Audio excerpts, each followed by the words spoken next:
चाह रहे हैं। हम आपकी सारी चीज़ें सीख भी गए, हमें समझ भी आ गई है। ये चाह रहे हैं कि ये जो अलकादिर है, अलकादिर केस में इनको सज़ा सुना दी जाए जल्द से जल्द, और तब तक ये जो बेल है, प्री अरेस्ट बेल, इसके ऊपर इसकी भी डेट आगे करते जाएंगे। और अब इन्होंने स्पीड पकड़ लिया जज साहब ने और बड़ा वक्त दे रहे हैं कि अलकादिर के अंदर सज़ा जल्द से जल्द सुनाई जाए।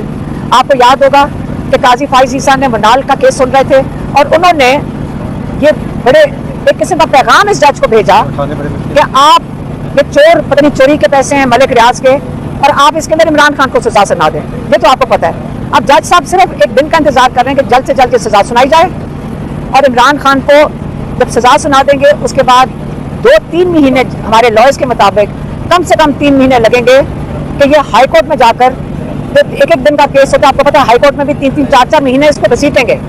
तो इमरान खान को इस तरह इन्होंने जेल से नहीं निकलने देना।